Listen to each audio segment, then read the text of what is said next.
এই কি অবস্থা ভাই? হ্যাঁ, বলো না। ডন ডন মানে কি? আরে মরে গেছে। অ্যাম্বুলেন্স ফোন দে। আরে অ্যাম্বুলেন্স কি করবে? মরা মানুষ পাঠাবে অ্যাম্বুলেন্স।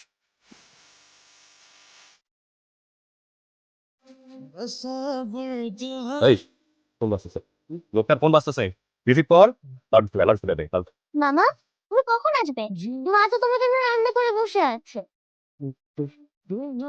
দেখ ভাই, ন্যায় অন্যায় বিচারের সময় এখন না। ধ্রুব সেজে ও কমিউনিকেশন কন্টিনিউ করবি।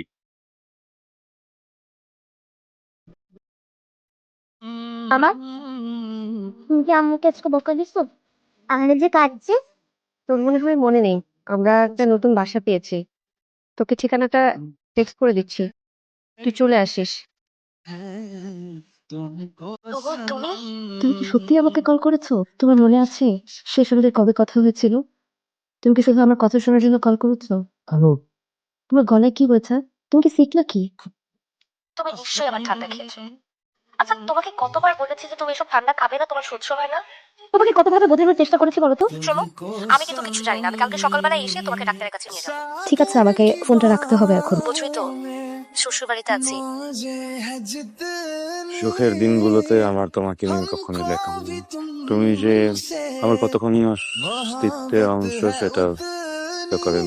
নীলাঞ্জনের বিয়ের দিন অনেকক্ষণ দাঁড়িয়েছিলাম ওর বাসার সামনে। মনে হয়েছিল কিছু একটা করে ফেলব, কিন্তু পারিনি। ওই দিন সারা রাত রাস্তায় হেঁটেছিলাম এবং খেপা একটা ট্রাকের সামনে গিয়ে ঝাঁপবে, কিন্তু করতে পারিনি। কিছু করতে না পারার কারণ ছিল আমার ছোট অপর, সাথে অবন্তীও, বাচ্চা একটা মেয়ে। এই বয়সে একটা বড় রোগ বাঁধিয়ে ফেলেছে।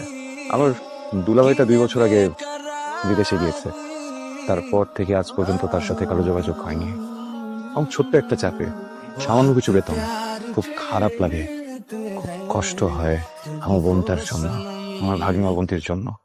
ওর চিকিৎসা করাতে প্রায় 30 লক্ষ টাকা দরকার। হ্যাঁ? এতক্ষণ লাগে দরজা খুলতে? তাড়াতাড়ি আসো, তোমার জন্য নাস্তা নিয়ে আসছি, একদম গরম গরম নাস্তা। একবারে অফিসের জন্য রেডি হয়ে যাও। অফিসে তো যাবো না আজকে। এটা একটা দারুণ কাজ করেছো। অফিসে আজকে যাওয়ার কোনো দরকারই না, আমি তো এইটাই বলতে চাচ্ছিলাম। চলো আজকে তাহলে সব প্ল্যান ফিক্স করে নেই, আমরা আজকে ঘুরতে বের হব, লং ড্রাইভে যাবো। ইয়াস। মামা, দেখো, এই মাছগুলো আমার সাথে কথা বলছে। আরে কি? তুমি কি আমার কথা শুনতে পাচ্ছ না? এটা কার ফোন? হ্যাঁ? আমি না, তুমি অন্য কারো ফোন নিয়ে কাকে মেসেজ করছো? কাউকে নেই। না না, বাবাকে না অনেক কথা জিজ্ঞেস করছিল। বলো। এই জিজ্ঞেস করছিল কি বিজনেসের কি অবস্থা। আমি তো অবাক হয়ে গেছি, মানে বাবা এটা আমাদের সম্পর্কটা এত ইজিলি মেনে নিচ্ছিল। কি হলো, কিছু বলো। কি বলবো? দিশা, তোমার বাবাকে বলে দাও আমি তোমাকে বিয়ে করবো না। কেন? কারণ খুনি। কি? আমি আমার গাড়ি দিয়ে একটা মানুষ মেরে ফেলছি। কি? হ্যাঁ? আমি হাত তুলে নিই, কিন্তু জানতেও দিইনি। দিনকে দাফন করে ফেলছে। না তখন খাওয়াতে দিল দাও যেমন। সবাইকে এটা বলছো। কি হলো? কোথায় হারিয়ে গেছো?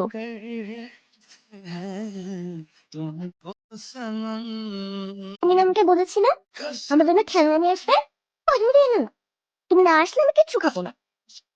ধ্রুব, দেখেছিস, একদম অবন্তি কথা শুনছে না। তুই না আসলে নাকি সে খাবেও না, ঘুমাবেও না। তুই আর দেরি করিস না, প্লিজ চলে আয়। আমি তোর জন্য সজনে ডাঁটা রান্না করবো। তুই চলে আয় প্লিজ, দেরি করিস না।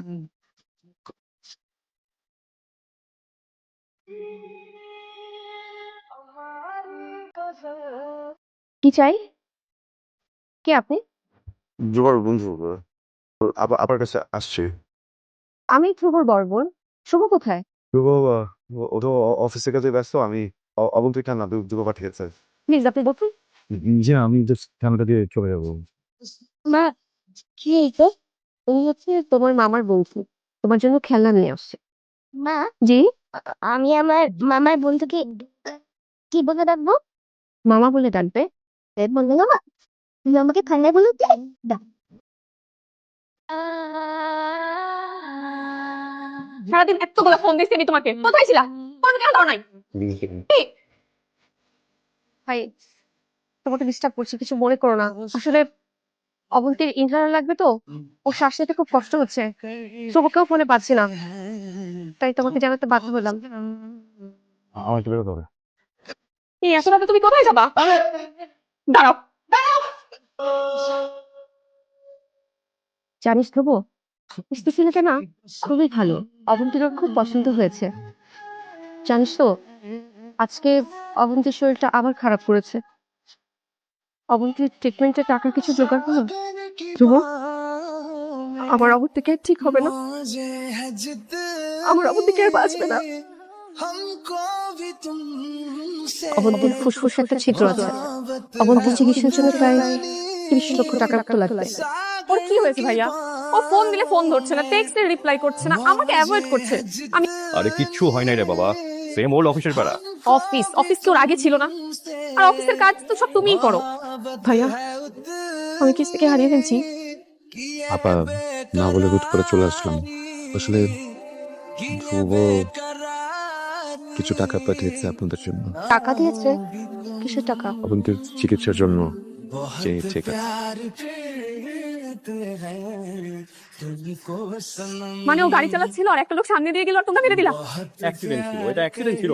ইস্তি, তুমি এটা কিভাবে করতে পারলা? আমি লাস্টটা কি হলো? তখন আর কিছু করার ছিল না, আমি আর স্টিভের লাশটাকে দাফন করে আসছি। কেউ জানে না? কেউ জানে না এবং কাউকে বলাও যাবে না, বললে কত স্ত্রীরে ক্ষতি হবে। দেখ আমিও তো ছিলাম ওখানে, তাই না? তোমার বাকি হবে না।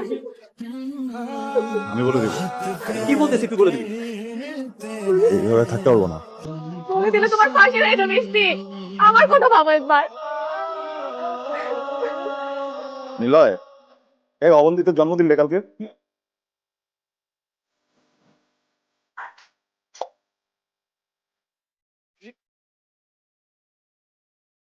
আমি না পারছি না।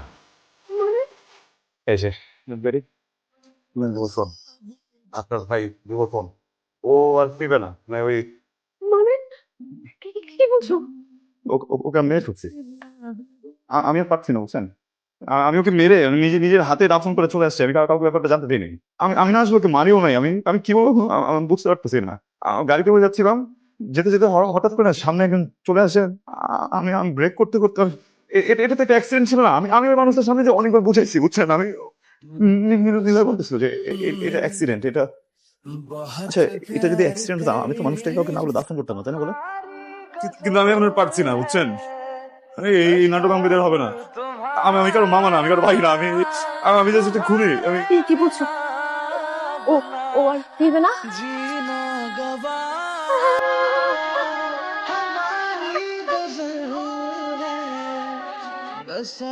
মামা, আমি ওই নীলাকে সবকিছু বুঝিয়ে দিয়েছি। হ্যাঁ, টাকা নিয়ে কোনো সমস্যা হবে না। আমার ফ্ল্যাটটাতে থাকবে না। আমি কিছু টাকা ডিপোজিট করে দিচ্ছি। যেটা নিয়ে নিয়েছি ওটা তো দিতে পারবো না। আসি।